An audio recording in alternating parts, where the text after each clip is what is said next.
Meus melhores cumprimentos, mais uma vez, aos que me dão esta imensa honra e alegria de participarem da audiência dessas nossas exposições da série Registros sobre Registros, que atinge agora o seu número 420.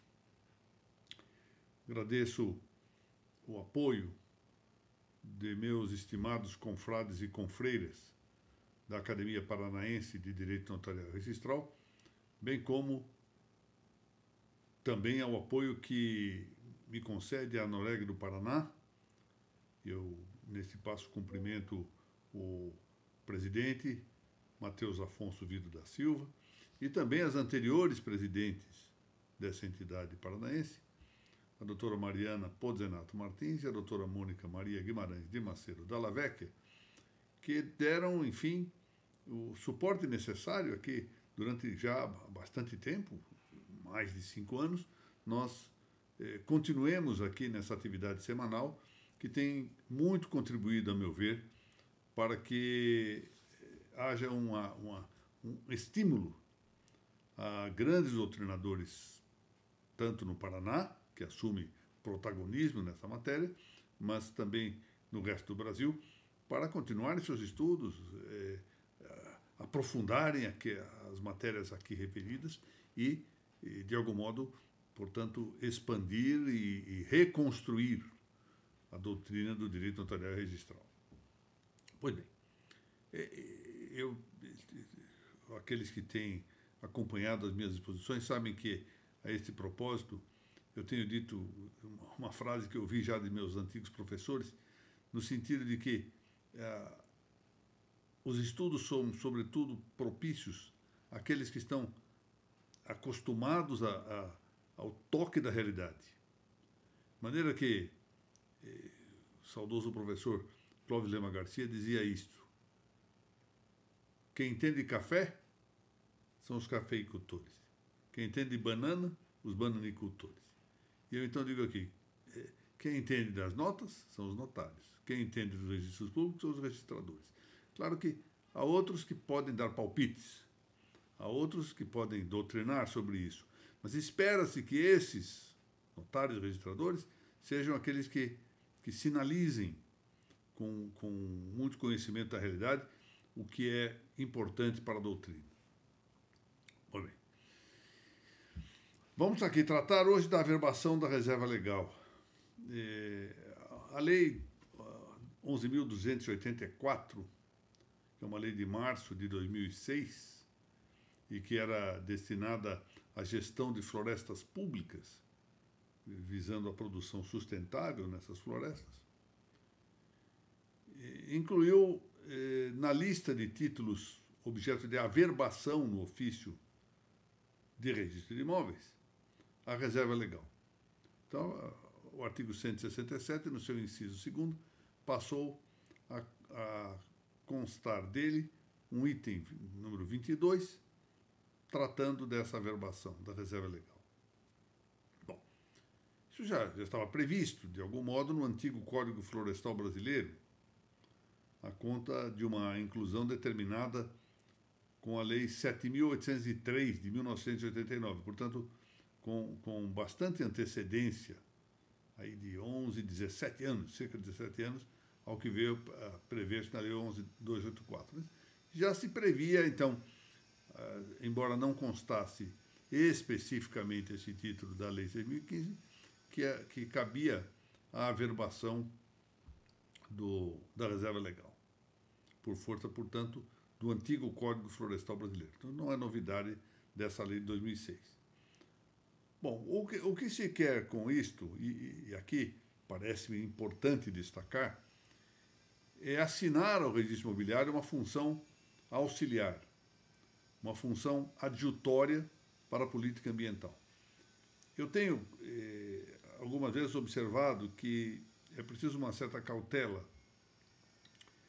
nesse afluxo de atribuições, de funções, digamos, não tipológicas, não típicas para os registros públicos.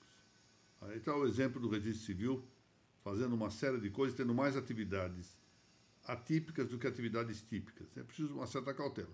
Mas não há dúvida de que, com as devidas limitações, parece que se possam atribuir aos registros públicos, e nesse nosso caso ao registro de imóveis, certas competências que, de fato, não sejam próprias, ou seja, típicas, tipológicas do registro imobiliário, mas que sirvam, de algum modo, para o exercício, ou para uma certa ajuda, um certo subsídio da política pública, no nosso caso aqui, da política ambiental. O que se visa aqui é a publicidade de uma limitação de caráter relativo, como vamos ver, ao exercício do atributo da disponibilidade dominial do imóvel rural. Então, vamos lá, de novo. O que se quer com essa averbação da reserva legal é fazer uma publicação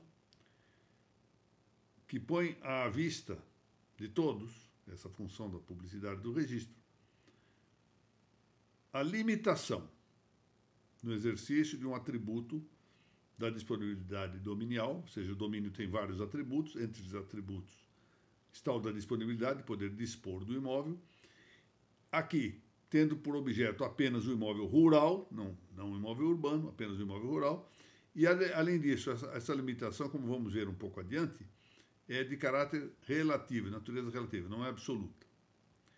Então, o que nós vamos ver é que essa função assinada ao Registro Público Imobiliário está acomodada à vigente normativa constitucional, ou seja, a Constituição de 1978, como pode ler-se no caput do artigo 225 dessa Constituição, que ali fala ao meio ambiente ecologicamente equilibrado, que todos têm direito a isto, fala-se que esse meio ambiente equilibrado é um bem de uso comum do povo, e assim é, efetivamente, essencial à sadia qualidade da vida, de modo que isso está bem. Está bem. Não confundamos a ecologia com o ecologismo, naturalmente. Bom, em 2001, a medida provisória 2166 de 1967 já havia definido a reserva legal, dizendo que essa reserva legal é uma área localizada no interior de uma propriedade, ou também dita aqui posse rural, ressalvada a área de preservação permanente, a área essa de reserva legal necessária ao uso sustentável de recursos naturais, assim dizia a medida provisória.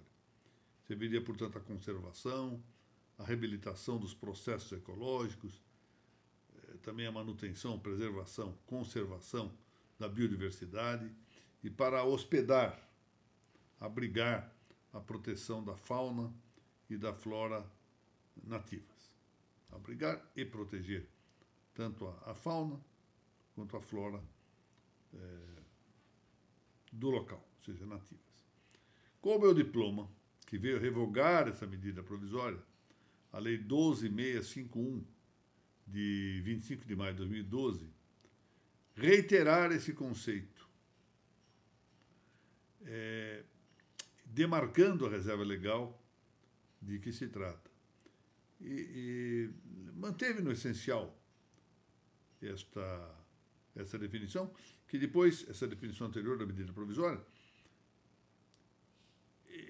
adveio em 2012 uma outra lei que também no essencial mantém a mesma conceituação da reserva legal. E ali dizendo que todo imóvel rural, portanto, imóvel sempre rural, não é, deve manter uma área com cobertura de vegetação nativa, que é exatamente isso a que se atribui a ideia de reserva legal, ou seja, uma reserva protegida pela lei, limitada pela lei.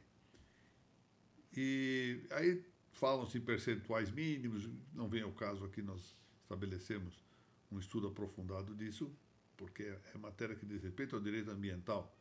A função do registro é apenas receber o título e averbá-lo. Bom, esses percentuais mínimos a que eu me referi, de quantificação da reserva legal, comportam exceções. É por isso que eu observei que a limitação é de natureza relativa, de caráter relativo. Porque o artigo 67 da Lei 12.651 faz observar, por exemplo, que aqueles que já detinham em julho de 2008, no dia 22, área de até 4 módulos fiscais da região, e desde que possuísse também remanescente de vegetação nativa em percentuais inferiores ao previsto no artigo 12 da mesma Lei 12.651,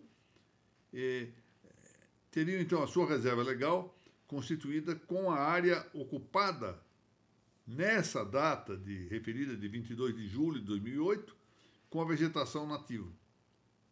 E aí se proibia, ademais, as chamadas conversões para uso alternativo do solo. Ou seja, que voltamos aqui a percorrer a complexa, o cipoal de normas relativas aí ao direito ambiental. Para se ter uma ideia da importância disto, no estado de São Paulo, criaram-se 2 câmaras ambientais, dada a especialidade da matéria, portanto, não só a importância das situações factuais, que devem ser examinadas com muito cuidado e com uma certa visão especializada, mas também a exigência de uma especificação ou especialização jurídica. Porque, como eu disse, é um verdadeiro cipoal de normas relativas aí ao direito ambiental. Normas municipais, estaduais, e federais, decretos, resoluções, etc. Bom, as várias modalidades, há modalidades realmente previstas na Lei 12.651, de vegetação nativa e disponibilidade de área correspondente à exploração econômica da reserva legal mediante manejo sustentável, portanto, aí cria uma modalidade diversa da restrição quase completa de uso, são as que correspondem ao chamado manejo florestal sustentável, e que abrange esse manejo as práticas de exploração seletiva do local, desde que não haja propósito comercial, seja para consumo, seja para a exploração da floresta. O propósito pode ser alimentar, a agricultura para o próprio uso daqueles que têm ocupação, posse ou propriedade desse imóvel. Bom, especificamente o que nos interessa não é tanto a discussão do que é reserva legal, em todos os seus aspectos, em toda a sua profundidade, porque isso, como eu disse, é matéria própria do direito ambiental, e o que vem para o registro de imóveis é apenas um título adequado para que se averbe essa reserva. Mas eu queria observar aqui e chamar a atenção de todos para um interessantíssimo estudo feito pelo Dr. José de Arimateia Barbosa. E foi um artigo que foi publicado no boletim eletrônico do Instituto de Registro Imobiliário do Brasil, o IRIB. Um artigo muito interessante do Dr. José de Arimateia, em que ele trata, na verdade, do tema, estava se referindo ainda à medida provisória de 2001. E ele vai, então, cuidar da discussão sobre a exigência ou não desta averbação, e se o registrador deve sempre exigir ou não,